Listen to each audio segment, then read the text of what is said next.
Hey, this is Matt Singers with mattsingers.com.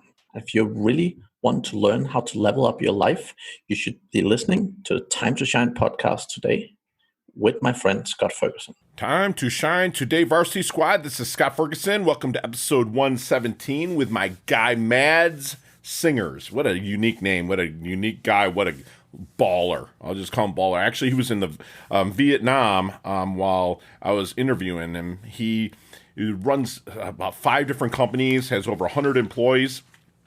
He's always helping companies level up. He is a big believer in delegation. He's a big believer in being a go-giver and giving, not so much to get, but giving and being open to reception. So without further ado, here's my really good friend, Mads Singers, the consulting rock star.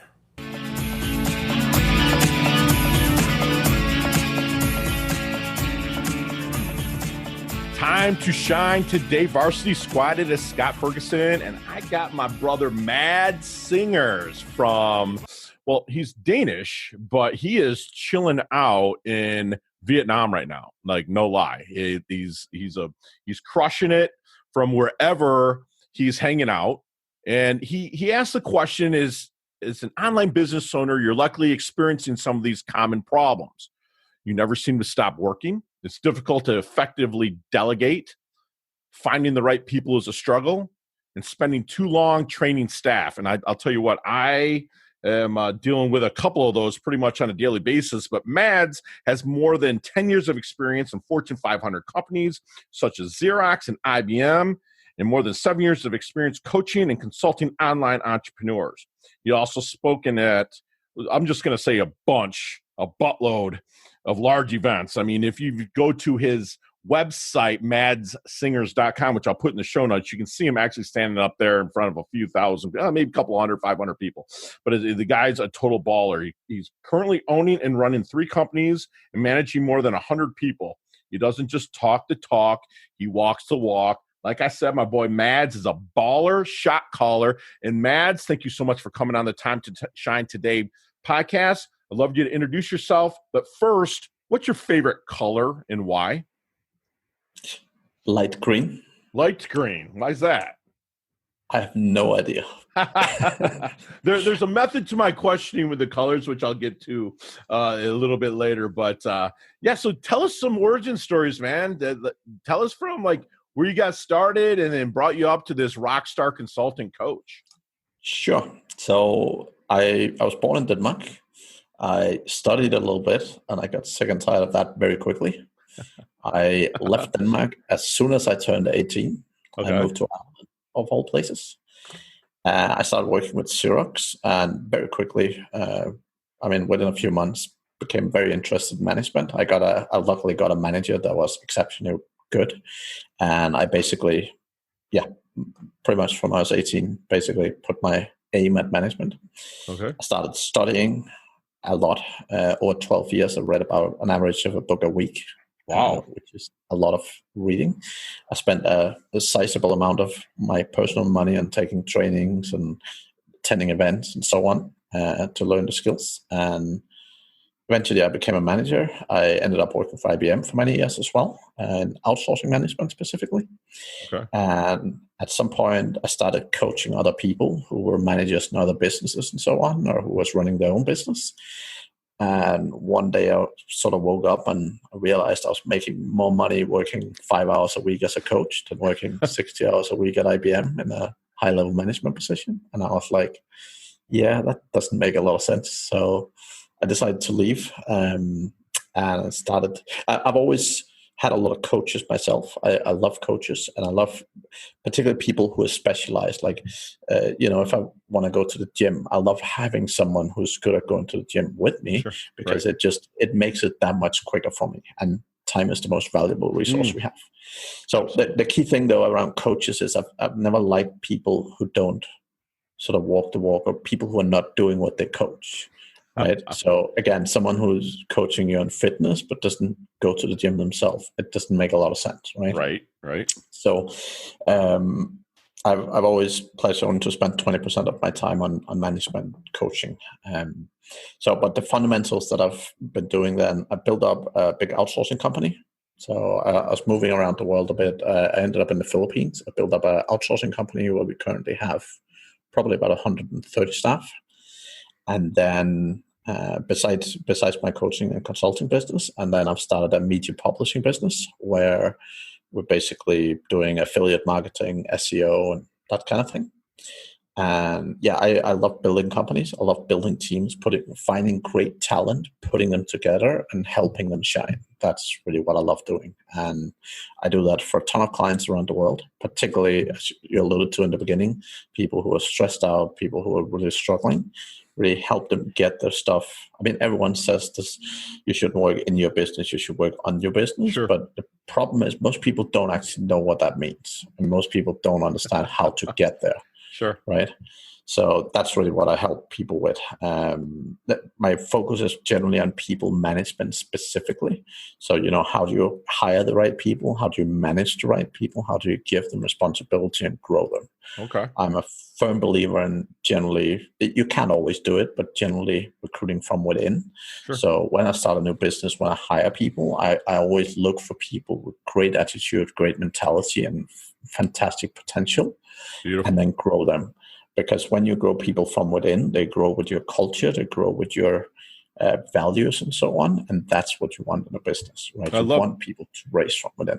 Yeah, absolutely, Matt. So you were at Xerox, in other companies, and you're making a solid 6-figure income, I'm just going to assume, and maybe more. But what did your family think, or even your close friends and colleagues think when you said, okay, I like this 5-hour work week better than the 60-hour? What was their, what did they think?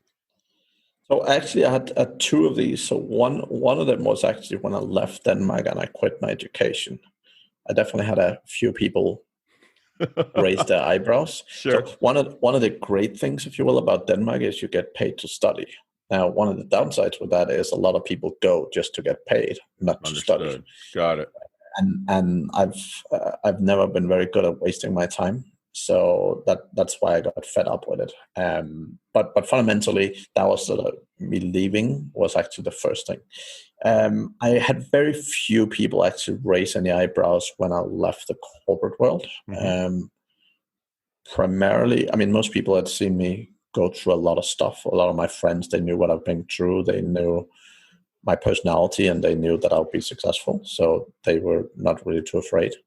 And yeah, I mean, when you work in management, like it's a universal skill set. I can get a job pretty much. Yeah, and I can get a job in many places. If you needed to, you could go back, but like you have this want, and you have a big heart, and you want to have people level up, and that's amazing. So when you're starting to work with people, Mads, or you have a discovery conversation, let's say you bring them on, and you're going to be their coach or consultant or their company.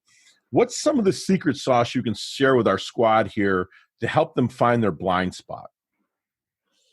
Yeah, I think, I mean, again, it depends a little bit with personalities, right? So I spend a lot of time on a personality framework called DISC. Oh, yeah. Because it helps people understand both themselves, but more so people who are very different from them.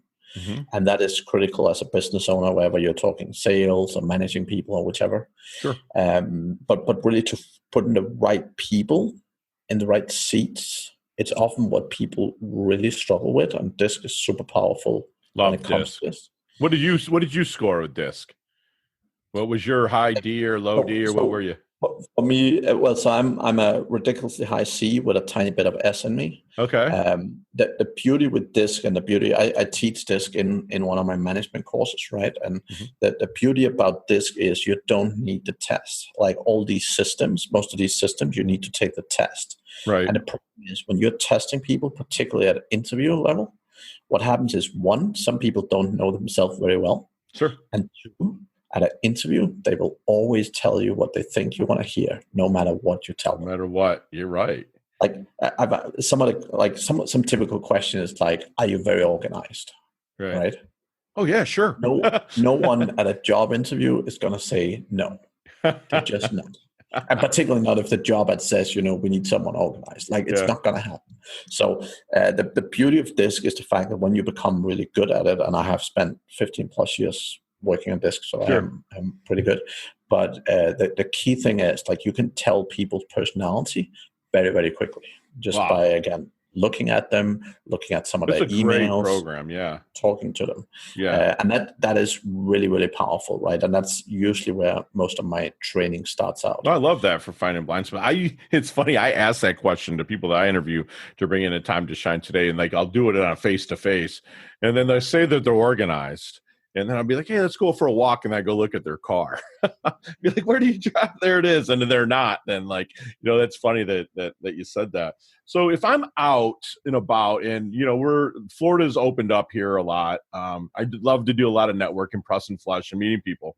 Mads, if I'm listening to somebody and they're telling me, and I'm hearing a need in there, what are they saying that would make them a great prospect, connection, referral for you? Yeah, so the sort of top three things I would say is number one, they're feeling overwhelmed. They're working way too many hours. That's probably the biggest one. The second one is they're struggling to hire great people. And the third one is either having problems with people performing or having struggles kind of taking a team and really making it a team. Like they have a bunch of individuals, but they're not working as a team. Right. Wow. So those are generally sort of the key things that most of my clients work with. But I mean, many people come to me, and one of my very good clients have been with me for about 1.5 years, and he just took 6 months off because he had a baby. Okay. And it's only 1.5 years since he was literally working 60-hour weeks. Right? Wow. And that is, I mean, for him, the ability to do that is obviously life-changing. And love it. You know what? That's fantastic. That you. How am I'm trying to ask this question. Thinking of a question. So, if you're brought in, your consulting expertise are brought in. Do you like this is like pre-corona and then post-corona? Do you show up, or do you do a lot of the stuff virtually, or how do you do this? So it depends. Majority of my clients. So I basically have two ways I work with people. I either work with the business owner and their management team, or I work with the business owner. That's typically those two options, right? Particularly if it's a smaller business where you don't really have managers yet, then I would tend to mostly work with the business owner. I occasionally do show up if it is suitable, but majority of my clients work with me online.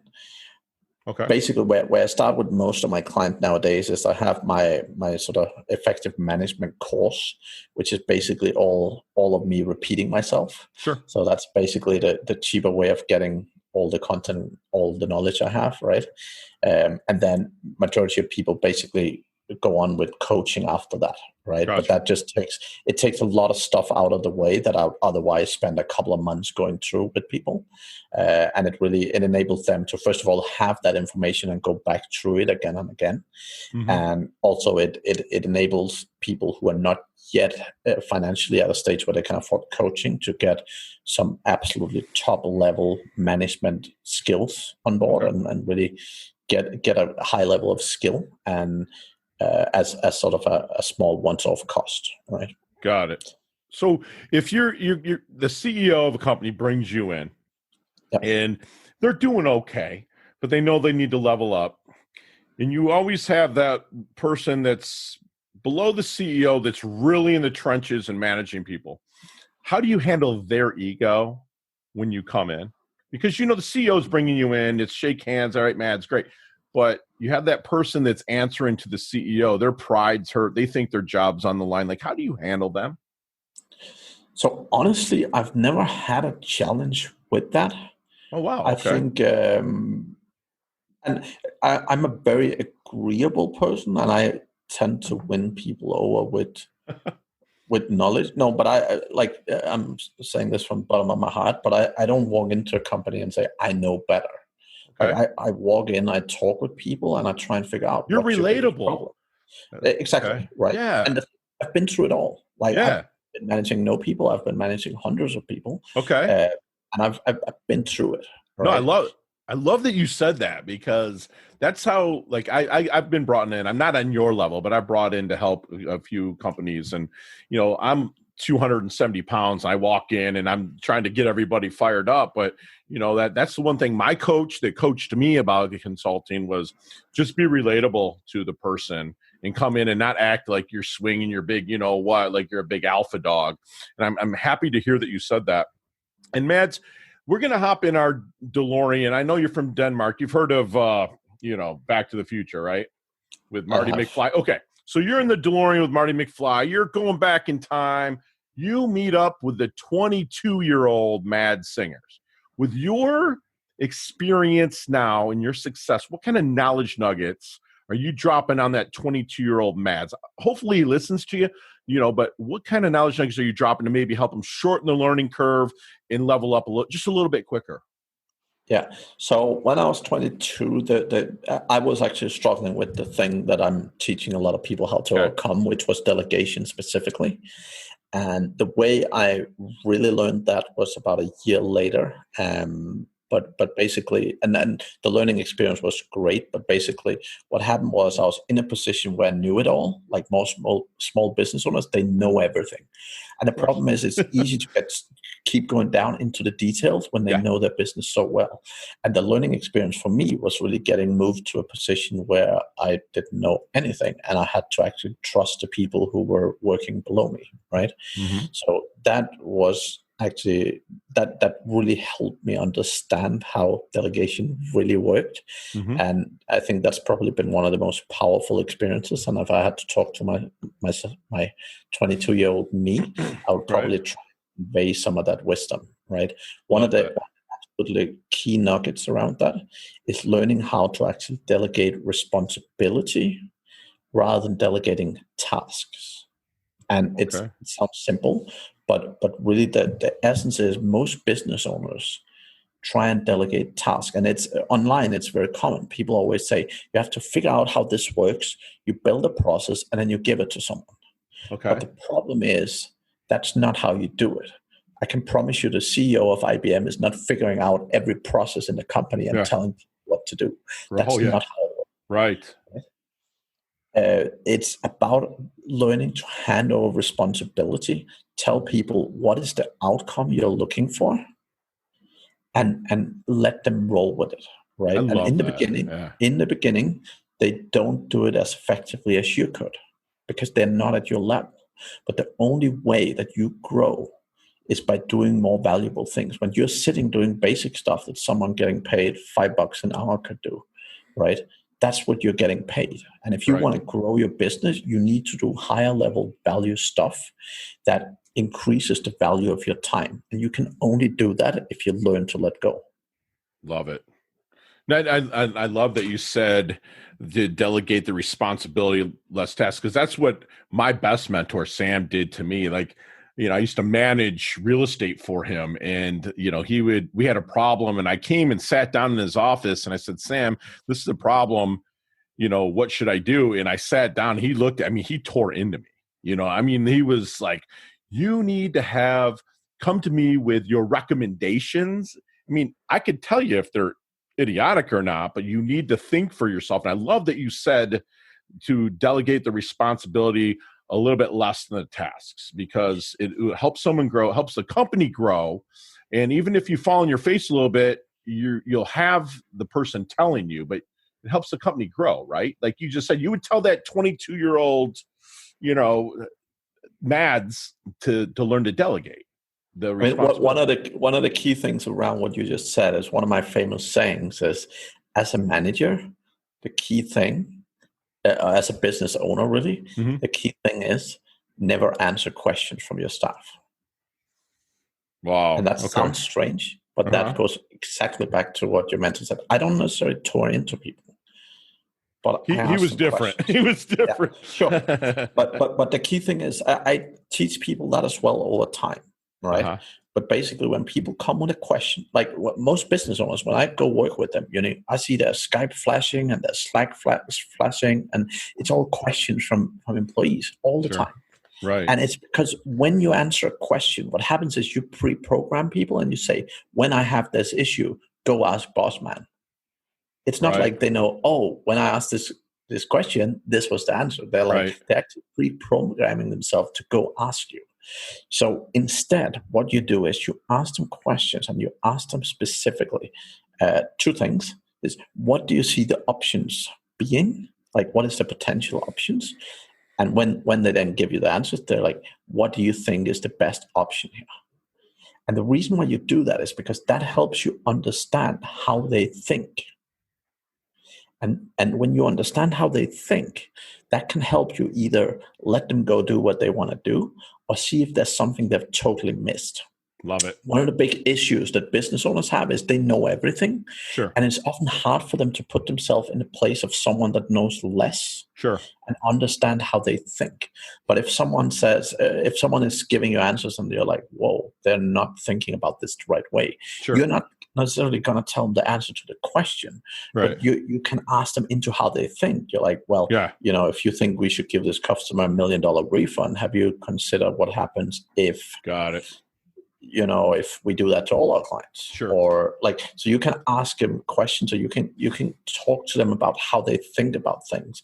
And that enables them to, because they think themselves, they learn. And the benefit is when people come and ask you similar questions time and time again, and they always have the right answer, you can just tell them, dude, I trust you. You know this stuff. Just go do it. Love it. So Mads, you've did a lot in your life. And we always talk about the dash here at Time to Shine Today. And it's required for any of my clients, whether I'm coaching them or they work for me directly. I want to know about their dash. And that dash is that little mark in between their life date and death date. Okay. How does Mads want his dash to be remembered? For me, it's fundamentally, I don't have a particularly big ego. So my focus is much more about having helped a lot of people develop. I think people who learn personal development, which I did at a very early age, probably discovered the closest to what I could see the secret of life. Because the thing is, when you learn personal development, and most business owners end up, particularly smaller business owners, they end up getting involved and ingrained in personal development. And I see it as a huge responsibility for me to actually teach it to as many other people as I can and help motivate them on that journey. Because I think the biggest issues we see in society today is people spending their life sitting around watching TV or playing computer games and not doing anything with their life. And I don't think it's because people don't want to. I think fundamentally it's people don't know what to do. And I love that guy. Dash. Yeah, you're going to build a hell of a legacy, which you already are. You're a living legacy from the clients that you've helped in level up and stuff. So, what would your definition of a life well lived be? For me, it's very much about happiness. I think I fundamentally believe that happiness is a choice, and this sounds very interesting to most people, but I think learning to let go of material things, learning to understand that your happiness is not a competition with others. It's not about comparing yourself to others. Right. Your happiness is actually learning to appreciate where you are at any given time. And I think what I always say is anything that I see someone being unhappy about, I see someone else being happy about. I love that give and ebb and flow. It's the opposites, but still could be what's good for one person might suck for another, but it's still the happiness. And what I always kind of bring up is the old Tony Robbins, where pain is life, suffering's a choice. You don't, no matter what the situation is, you can still be happy in the situation. You might not be ecstatic, but you know that you can make your day better. I've spent quite a bit of time in the Philippines, and I tend to say that the majority of homeless people I meet in the Philippines are happier than the average Danish person. And it's probably not that they are and that they feel it, but they look it. And as an outsider looking at them, they look happier. And it's because they have the time. They have, in Europe, particularly in sort of Northern Europe, people are so busy stressing around. It's like, oh, the bus is 2 minutes late. That means I missed another connecting bus. And that means my day is screwed up and life is over. This kind of rigorous sort of and the challenge with it is it becomes very antisocial. Like in Denmark, if I sit down in a bus next to someone else and say hello, they look at me like I'm an alien. They're like, "Do I know you? Or why are you communicating to me?" But I think that's one of the things that when you learn to appreciate things around you, when you learn to appreciate your situation instead of comparing yourself to others, or instead of looking at your situation in a negative light, that automatically will make you happier. Love it. Love it. I'm actually writing that one down too. Hey, Mads, as we're like winding stuff down here just a little bit, we like to do what's called a leveling up and lightning round. Okay, so you and I could talk 15, 20 minutes on each one of these questions I'm going to ask you, but you can answer them in a second. So I'm going to give you 5 seconds, no explanations. Just give me the answer. You ready? Sure. Here we go. What's the best leveling up advice you've ever received? First, break all the rules by, I can't remember his name. That's break all the rules. We'll leave it at that. Share one of your personal habits that contributes to your success. Showing up every day. No exception. Love that. So other than your website and, of course, timetoshinetoday.com, that's my shameless plug, what website do you like to go out there quickly to go level up your life? Dynamite Circle. Oh, I'm going to write that down. Don't explain. I'm going to go look at it. All right. Not the book that you're reading now, not the flavor of the month. What's the one book that stood out to you? That was actually my earlier answer. So first, break all the rules. I got it. What is your most commonly used emoji when you text? Colon and this one. So I guess it's a happy, normal, happy face. Love it. If you could be one age for the rest of your life, what would it be? I don't think I would want to. Okay. No, that's fine. Any charities and or organizations you like to give your time and or money to? No. Okay. Well, last question. What's the best decade of music? 60s, 70s, 80s, or 90s? 90s. 90s. All right, my man. Such a transitional era. Hey, Mads, how can we find you, brother? MadsSingers.com is the best place. Again, I actually have a free training for people who are starting out or people who are struggling a bit with management on the front page of my site. Okay. Otherwise, Facebook, LinkedIn, and so on. Mads Singers. I'm the only one with that name. So yeah, all of those will be in the show notes, folks. And like, I am super stoked. I have a whole written page of notes here from my boy Mads. It's funny that he taught along the way. If you're really listening, he actually was dropping his almost basically a free masterclass. So if you're feeling overwhelmed, struggling to hire, or having performance problems for maybe some of your employees, he's a great company to go to. He appreciates every situation that he's in. He understands happiness is a choice. His legacy that he wants to leave is he wants to help a ton of people level up their life. And if you're a manager out there, let your employees or the people that are below you maybe like answer their own questions. Don't answer the questions for them. Answer their own questions. If they're wrong, maybe dig a little deeper and guide them along. And Mads was awesome. I mean, it's like 11 o'clock almost, his time. And this is a first for Time to Shine Today to ever do a podcast with anybody that's in Vietnam right now. So that's kind of cool. And Mads, we really appreciate your time, man. You're part of our varsity squad now. You can't go anywhere. So again, thank you so much. Pleasure to be here. Awesome. Thanks for having me, Scott. You bet, Mads. Take care. Hey, thanks so much for listening to this episode of Time to Shine Today podcast. Proudly brought to you by Sutter & Nugent Real Estate Excellence, who can be reached at 561-249-7266 and online at www.sutterandnugent.com.